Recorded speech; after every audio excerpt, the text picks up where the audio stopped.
100+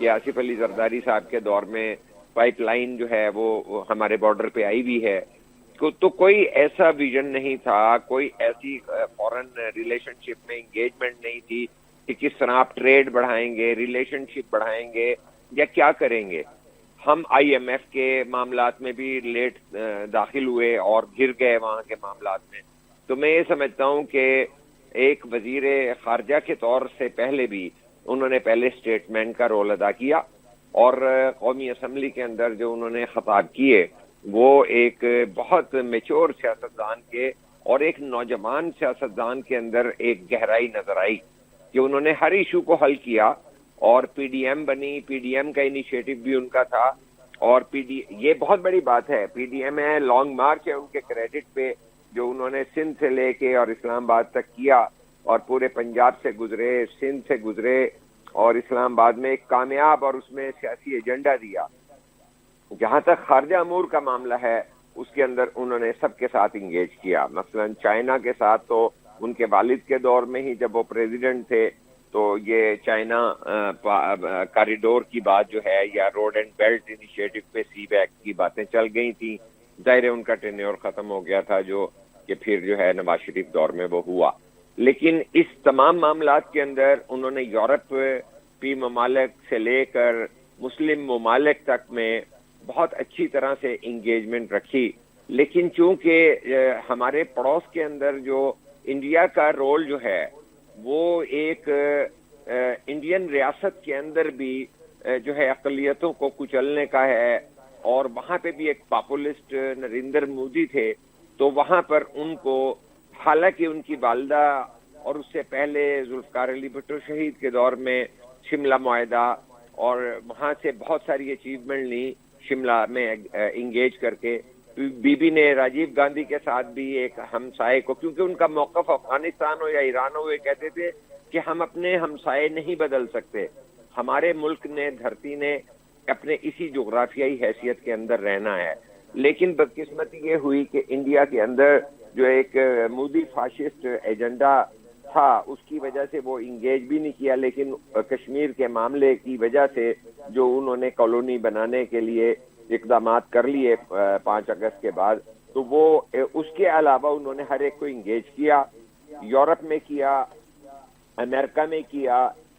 for asset میں کیا، middle asset میں کیا، اور بہت اس کے اندر تبدیلیاں آئیں، اور لیکن اس کے ساتھ ساتھ ہم نے یہ دیکھا، اگر ہم ایونٹس ریکال کریں کہ جہاں پہ بھی وہ جاتے تھے ان کو ان کی والدہ، اور جب بھی ٹیررزم کا اس سے پہلے ہوتا تھا تو پاکستان کو تانا دیا جاتا تھا، لیکن پاکستان کی خارجہ پالیسی کے اندر یہ پلس پوائنٹ ہوا کہ وہ براہ راست وکٹم ہونے کی بات دیگر رہنما کرتے تھے، کہ چونکہ بی بی شہید جو ہیں وہ خود ٹیررزم کا نشانہ بنی تھیں، تو لہذا پاکستان کی خارجہ پالیسی کو ایک انلائٹنڈ جو ہے پالیسی ہے پیپلز پارٹی کی، ایک انگیجمنٹ کی پالیسی ہے، اور ایک جو ہے ایکسٹریمزم کے خلاف، دہشت گردی کے خلاف جرأت مندانہ جو بی بی شہید کی بھی پالیسی تھی، حالانکہ ان کو منع کیا گیا تھا کہ آپ ٹارگٹ ہیں، لیکن وہ آئیں اور انہوں نے وہی جرأت مندانہ رول ادا کیا۔ اور بی بی کی شہادت کے بعد بلاول بھٹو نے اسی جرأت کے ساتھ جو ہے دہشت گردوں کو للکارا، اور اسمبلی میں بھی للکارا، اور اس جو اقدامات گزشتہ دنوں ہوئے 4.25 سال سے پہلے جب افغانستان کے اندر طالبان آ گئے، تو جب عمران خان نے جو ہے طالبان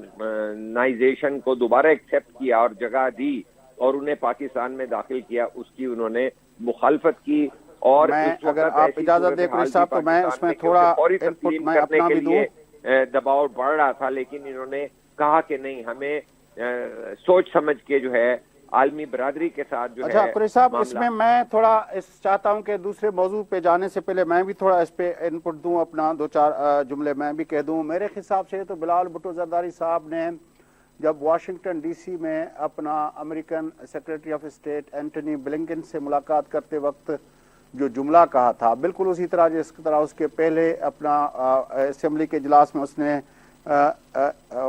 اس وقت کے